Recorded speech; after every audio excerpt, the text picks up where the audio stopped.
Meanwhile, just across the state line in Florida, restaurants are open tonight. Take a look at the beaches right now. The iconic Flora-Bama restaurant sits right on the state line, of course. It opened its doors today for the first time since mid-March. NBC 15's James Gordon went down to the Flora-Bama, where they are trying to capture what's left of the spring season. I'm on the Alabama side, and the camera is in Florida. The beaches are open in both states, but if you want to sit down dinner, you'll have to do it in Florida. Cheers! Cheers! With no bar stools allowed, it's still 5 o'clock somewhere, and people have come to celebrate. We heard they were opening up today, so we ended up walking from our condo over here and checking it out. Sure enough, here it is. Cameron Price is one of the Flora-Bama's 4 owners.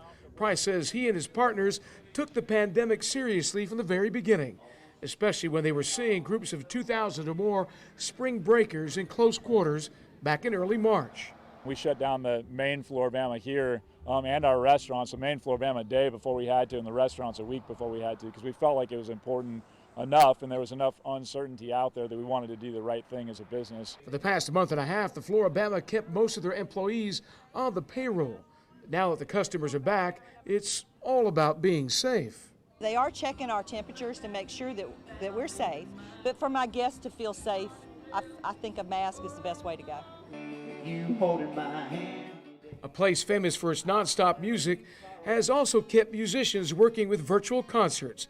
And now, for the first time in more than 40 days, they are back on stage playing to a live audience. We make our living playing live, so when we can, and we play for gatherings of people. So when people can't gather, we can't do what we do. You know, we've been fortunate to have the technology like Facebook to do that. The tables may be 6 feet apart, but you can still get that cold drink and listen to the music the Flora-Bama is famous for. It's the new normal we'll all have to deal with for the time being. In Orange Beach, James Gordon, NBC 15 News.